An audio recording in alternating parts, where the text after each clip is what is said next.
I've held it together up until now, so that question's quite a difficult one. But I think that, you know, being an East London boy, you know, growing up in Leytonstone, moving to Manchester, and now stood here at Windsor Castle with His Majesty the King, giving me a knighthood is something that I could never have imagined happening to me. You know, my dream as a young boy was always to become a professional footballer, play for Manchester United and represent my country, and luckily enough I got to do that. But you know, everything else that has come with, you know, my career and what I've done, and obviously the philanthropic work that I do, you know, I think that that's what's special about today. It's not just because of my sport, it's because of the philanthropic work that I've done from a very early age. I think I was talking about it last night with my parents, that I think I started, you know, charity work when I was 15, 16 at Manchester United, and then obviously went on to,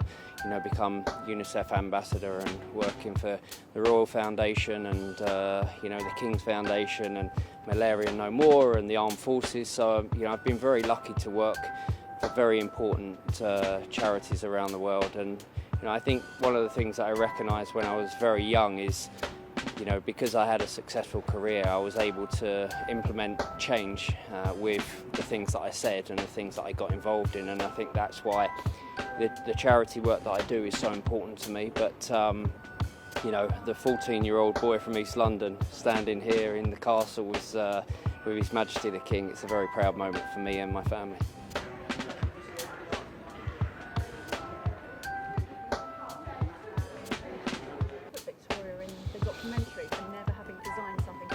I know.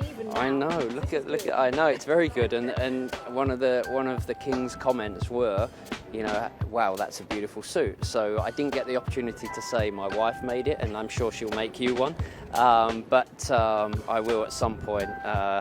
You know, I will make that point. But yeah, it's a very special moment, and obviously to have Victoria here and my mum and dad, and you know, it's a very proud day for them.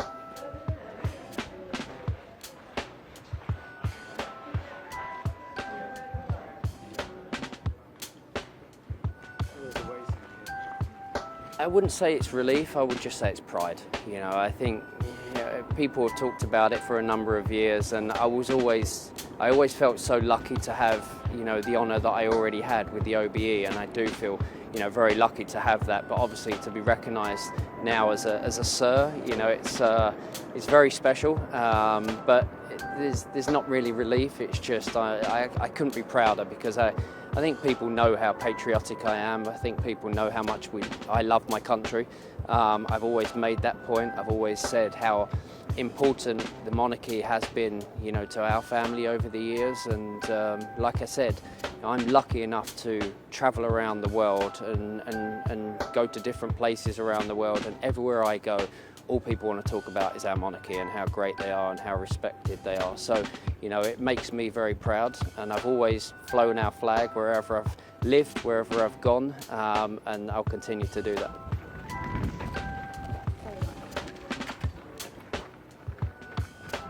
I mean, I've always stayed away from politics. I continue to stay away from it because I think there's more equipped people maybe that can do and make those decisions. But you know, like I said, you know, there's a lot more to do and a lot more things that I want to be involved in and make changes with, because I think that's one of the things that I said earlier is I realised very early on, quite a young age, that, you know, people listen to me.